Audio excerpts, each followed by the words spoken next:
You never think it's going to be you. That's the thing about this job. You walk into every shift prepared for chaos, but you trust yourself to handle it.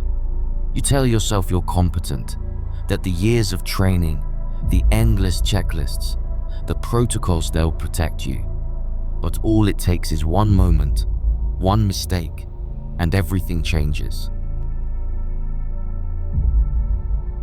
My name is Clara Thompson. I was a nurse for 10 years. I was good at my job, or at least I thought I was. Then, one night, I made a mistake that cost a woman her life. It started like any other shift.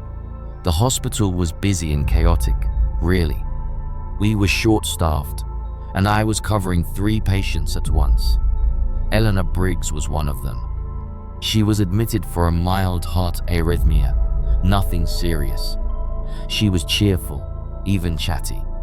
She told me about her grandchildren, showed me their photos. I liked her. That night, around 11:40, I got the order for her medication. Metaprexol, a drug I'd administered 100 times before. I remember grabbing the vial from the cart. It was labeled Metatroxin. At the time, I didn't notice the difference. The names were so similar, the vials practically identical, and I was distracted. Kevin, the new intern, was asking me questions about another patient. I barely glanced at the label before prepping the syringe. I walked into Eleanor's room and she smiled at me. "Will this hurt?" she asked, her voice light, teasing. I smiled back. "Not at all. You'll feel better soon." I meant it. I really thought I was helping her. I was wrong. The alarm started about 10 minutes later. I was charting when I heard them. I looked up and saw the red light flashing above room 214. Eleanor's room. My stomach dropped. I ran. When I got there, she was pale, struggling to breathe. Her heart rate was dropping fast. I hit the emergency button, and the crash team poured in. The next 20 minutes were a blur. CPR, intubation, emergency meds, nothing worked. I stood in the corner, frozen, as they tried to save her. But I already knew it was too late. At 12:19 a.m., they called it time of death. I don't remember much after that. Just the sound of the machines winding down, the quiet that filled the room. I couldn't bring myself to look at her. I just stood there. Later, the attending physician, Dr. Ramirez, asked to see the vial I'd used. I handed it to him, and when he turned it toward me, I saw it. Metatroxin. My heart sank. It wasn't Metaprexol. It was the wrong medication. "Oh my God," I whispered. No, this can't be." But it was. The labels had been mixed up, and I hadn't caught it. I hadn't double-checked. I should have double-checked. The next few days were hell. There was an investigation, of course. They placed me on administrative leave while they figured out what had happened. The hospital was scrambling, trying to cover their tracks, trying to make sure they looked blameless. But I knew the truth. I was the one who had administered the dose. It didn't matter that the cart had been stocked incorrectly. I was the last line of defense, and I had failed. Eleanor's family was devastated. Her daughter, Margaret, confronted me in the hallway during the review process. I'll never forget the way she looked at me. Her face was red with tears, her voice shaking with rage. "You killed her," she said. "She trusted you, and you killed her." She was right. I had. After the funeral, the whispers started. At first, I thought it was my imagination. Just the guilt, playing tricks on me. But then it got louder. I'd hear my name when I was alone in my apartment. Clara, the voice would whisper, soft, almost sad. One night, I was washing dishes when I heard it again. Clara, why? I dropped the plate. It shattered in the sink, and I just stood there, shaking. I looked around, but there was no one there. Just the voice. Just the question. I tried to ignore it. Tried to convince myself it wasn't real. But every time I closed my eyes, I saw Eleanor's face. Her pale skin, the fear in her eyes. It haunted me. Eventually, I couldn't take it anymore. I went to the chapel at the hospital. It was late, and the room was empty, lit only by a few flickering candles. I knelt down and prayed something I hadn't done in years. "I'm sorry," I whispered. "I didn't mean to. Please, forgive me." The air felt heavy, like someone was standing right behind me. I turned, but there was no one there. Just shadows. Just silence. But the whispers stopped after that. I don't know if it was forgiveness or pity or something else entirely, but they stopped. I still think about Eleanor. I think about her every day. Sometimes I dream about her. In those dreams, she's smiling, holding up pictures of her grandchildren. She doesn't say anything. She doesn't need to. Some mistakes you never forgive yourself for, but you can try to make something good out of them. That's what I tell myself anyway. It's the only way I've been able to keep going. The only way to keep living. It was a stormy October night in 2010, and I remember every moment of it like it just happened yesterday. I was a young nurse back then, working the midnight shift at a small hospital in the Midwest. It wasn't glamorous, but I was proud of my job. I'd recently been transferred to the ICU and was eager to prove myself. The nights were usually quiet, but from the moment I stepped into the hospital that evening, something felt wrong. It wasn't just the storm outside, though that didn't help. Rain lashed against the windows, and the wind made the old building groan like it was alive. The power flickered as I clocked in, and I joked to myself that it was a bad omen. Turns out, I wasn't wrong. Around midnight, the storm knocked the power out completely. For a few seconds, the hospital was suffocatingly dark. I stood frozen at the nurse's station, barely breathing, until the emergency generator kicked in. The lights came back, but they were weaker, buzzing and flickering like they could go out again at any second. I was just about to get up and check on my patients when the phone rang. The sound startled me so badly, I nearly dropped my pen.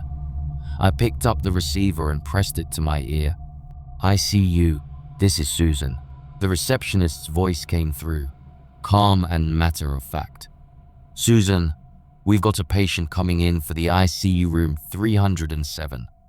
No paperwork yet, but they need to be moved in immediately." I frowned. Room 307. My voice echoed faintly in the empty hallway. That room's been closed for weeks. Maintenance said it was off limits. There was a pause, long enough for me to feel uneasy. Then, without another word, the line went dead. I set the phone down and tried to shake off the feeling crawling up my spine. Maybe it was a mistake. The receptionist must have gotten the wrong room number. I decided to head to the front desk and sort it out.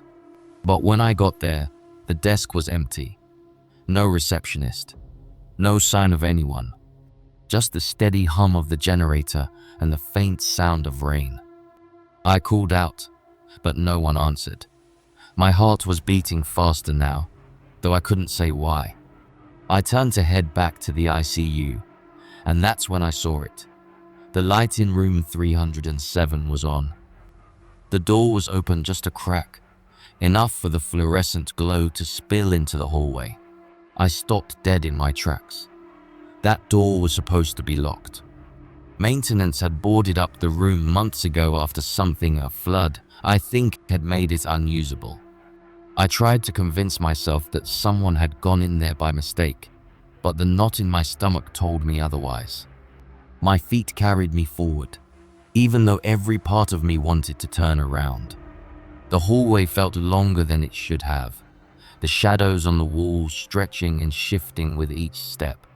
By the time I reached the door, I could hear something, a faint rustling, like sheets being moved. I hesitated, my hand hovering over the doorknob. The air around me felt heavy, and I had this overwhelming sense that I wasn't alone. Finally, I pushed the door open. The sound of the creaking hinges made me wince, but what I saw inside made me forget to breathe. There was a man lying in the bed. He was older, maybe in his 70s, with pale, waxy skin that seemed to glow in the dim light. His hospital gown was damp with sweat, and his bony hands clutched a worn leather Bible against his chest. His lips moved silently, like he was praying, but I couldn't hear the words. "Sir," I said, my voice trembling. Are you okay? How did you get here?" Slowly, almost painfully, he turned his head to look at me. His eyes were sunken and hollow, staring straight into mine. "They left me here," he whispered. His voice was raspy and weak, but his words sent a chill down my spine. "Don't let them find me again." I opened my mouth to ask what he meant, but before I could, the monitors beside his bed began to flatline. The piercing beat jolted me into action. I rushed forward to check his pulse, but when my fingers touched his wrist, I froze. His skin was ice cold. He wasn't breathing. Panic set in. I ran out of the room, shouting for the on-call doctor. We hurried back together, but when we opened the door to room 307, it was empty. The bed was neatly made. The Bible was gone. There was no sign that anyone had been there. The doctor gave me a look that said everything. "You imagined it." But I knew what I'd seen. I knew what I'd heard. The next morning, I went to the records room, desperate for answers. I searched for anything about room 307, and what I found made my blood run cold. Years ago, a man fitting the exact description of the one I'd seen had died in that room. The report was vague, but one detail stood out. He'd been clutching a Bible, and his final words were recorded as, "Don't let them find me again." I quit a week later. I couldn't shake the feeling that someone had followed me home. Even now, years later, I still dream about that night. I see his face, hear his whisper, and every time I wake up with the same questions burning in my mind. Who were they? And why was he so afraid? I don't think I'll ever forget that night. It was during my residency, one of those endless night shifts in the psychiatric ward of an old hospital. You know, the kind of place, ancient, with creaky floors and dim corridors where the light always flickers just a little too much. Normally, the nights were quiet, the silence so deep that it felt heavy. That's why I heard it so clearly. I was at my desk, reviewing patient files, when a sound broke the stillness. At first, it was faint, almost like the wind passing through a crack in the wall. But then it grew louder, more distinct.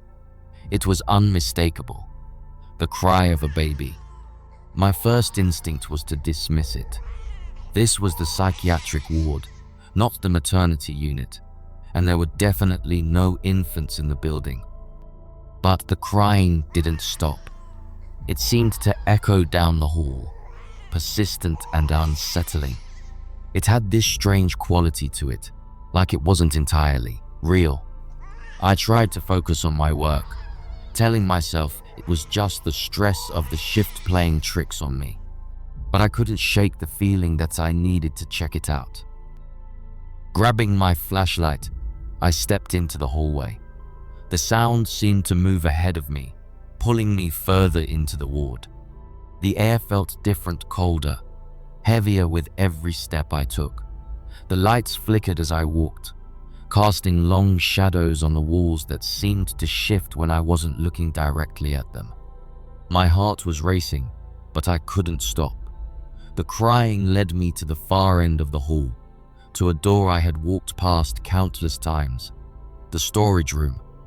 I hesitated at the door. The crying was louder now, coming from inside. My hand trembled as I reached for the knob, the cold metal sending a shiver up my spine. Slowly, I pushed the door open, and just like that, the crying stopped. The room was empty. Rows of dusty shelves filled with old equipment stretched before me. My flashlight's beam danced over the walls, but there was nothing out of the ordinary. Nothing except for an old baby cradle in the corner. It was rocking gently, as if someone had just touched it. I froze, unable to move, my breath caught in my throat. After what felt like an eternity, I backed out of the room and shut the door. I practically ran back to the nurse's station, my heart pounding in my chest. Margie, one of the senior nurses, was there. She took one look at me and frowned. "You look like you've seen a ghost," she said. When I told her what happened, her expression changed. She nodded slowly. "You heard it too, didn't you?" she asked. Her voice was barely above a whisper. She explained that decades ago, before the ward was converted to psychiatric use, it had been a maternity unit. One stormy night, a young mother had gone into labor but was turned away because the unit was full. Both she and her baby died that night. Since then, staff working late shifts had reported hearing the cries of a baby, always leading to that same storage room. Margie's words sent a chill through me. "Some say it's the baby," she said softly, "still looking for its mother." I never heard the crying again, but from that night on, I made a point to avoid the storage room. Just thinking about it makes my skin crawl.